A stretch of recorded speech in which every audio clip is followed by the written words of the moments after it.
Et oui, les vacances. C'était enfin à notre tour et pour la première fois, nous sommes allés en croisière.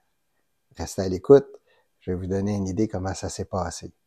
De plus, à la fin de la vidéo, je vais vous donner les 3 points que nous avons adorés et les 3 bémols de ce genre de voyage. Ça s'en vient en 3, 2, 1.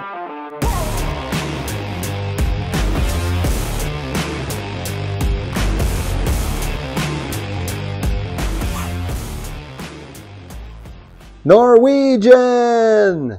C'est comment on attirait notre attention lors de l'embarquement du bateau. Le Norwegian Joy était notre bateau. Un voyage de 7 jours en mer, du 23 au 30 décembre. Donc, nous avons célébré Noël sur le bateau. Les escales étaient Roatan, Belize, Costa Maya et Cozumel. Voici un aperçu de comment s'est passé ce magnifique voyage.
Bien sûr qu'une vidéo ne peut pas représenter l'ensemble de l'ambiance que nous avons vécue lors de ce magnifique voyage.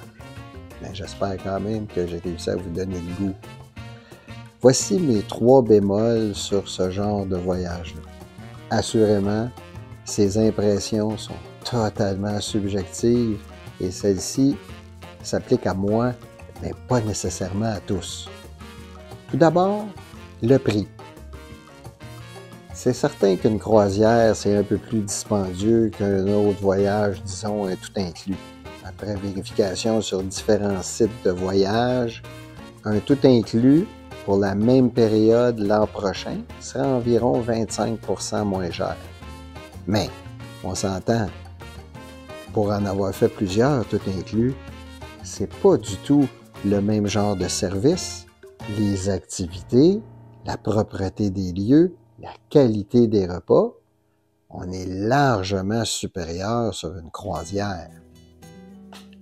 Deuxième bémol, c'est l'avion. On s'entend, les compagnies d'aviation ont réduit tellement leur service aux voyageurs pour maximiser leurs profits que c'est rendu totalement désagréable de prendre l'avion. Des vols surréservés, des vols cancellés à dernière minute, des bagages qui ne suivent pas. Tous des éléments qui, pour moi, m'enlèvent le plaisir d'avant-départ. Mon troisième et dernier point non favorable des croisières, c'est qu'il y a beaucoup de monde sur le bateau. On le ressent surtout quand on est en mer. Les piscines débordent de gens, les chaises longues sont difficiles à trouver. Les piscines et les spas, ça ressemble à des soupes à bactéries. Est-ce que je suis rendu un peu hypocondriaque suite à la pandémie? Je ne penserais pas. On est dans une ère où on parle de plus en plus de virus respiratoires. Faut pas se surprendre quand on débarque d'une croisière avec un bon rhume, une sinusite ou peut-être une grippe. Mais il y a compensation. À mon avis, les points favorables d'une croisière dépassent largement les 3 bémols que je vous ai mentionnés. Tout d'abord, la propreté du bateau. C'est remarquable. On s'attendrait, avec le nombre de personnes qu'il y a sur le bateau, de voir des marques de doigts dans les miroirs ou les rampes d'escalier. C'est jamais le cas. C'est d'une propreté immaculée partout. Il y a des travailleurs constamment en train de laver ici, frotte là, etc. Donc, ça nous enlève cette peur des bactéries ou de prendre une grippe, tellement les lieux sont super propres. Le deuxième point fort d'une croisière, c'est la qualité de la nourriture. C'est bon, c'est chaud, c'est diversifié, il y en a pour tous les goûts, il y a des restaurants partout. Et une des forces de Norwegian est qu'ils offrent un service qu'ils appellent Freestyle Dining. Ça veut dire que autrefois, on entendait sur les croisières qu'on choisissait notre seating. On était pour choisir 6h30 ou 8h ou 8h30. Et c'était ça l'heure du repas, à telle table, avec telle personne, etc. Pas sur Norwegian. Norwegian nous offre un système complètement libre. Vous allez manger quand vous avez faim. Il y a 5 types de restaurants en plus du buffet où vous pouvez aller manger à n'importe quel moment quand vous avez faim. C'est sûr que si vous prenez un souper à la carte dans un des restaurants spécialisés, là, on doit faire une réservation d'avance. Mais si vous allez manger dans un des restaurants qui fait partie de ce qui est inclus, vous y allez quand vous avez faim. Et ça, à mon avis, c'est un point très fort pour la compagnie Norwegian. L'autre point fort des croisières, à mon avis, c'est le divertissement. Là aussi, il y en a vraiment pour tous les goûts. Des humoristes, des spectacles dignes de Broadway, des chansonniers, des musiciens pour vous faire danser. Dans l'Atrium, il y a toutes sortes de différents jeux.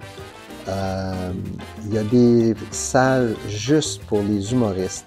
Les styles de musique, il y a des endroits où il y a du country, d'autres endroits où il y a du jazz, du blues, d'autres endroits du latino.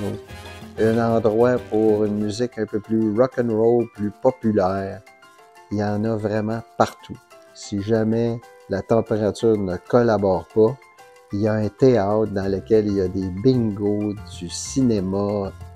Vraiment, vraiment, vous ne vous ennuierez pas en croisière. En conclusion, est-ce qu'on répéterait l'expérience de faire une croisière? La réponse est oui, on partirait demain matin. En attendant, si vous avez aimé la vidéo, laissez-moi un like. Il sera toujours possible pour vous de vous abonner à la fin de la vidéo. Pour l'instant, c'est tout pour moi. À la prochaine!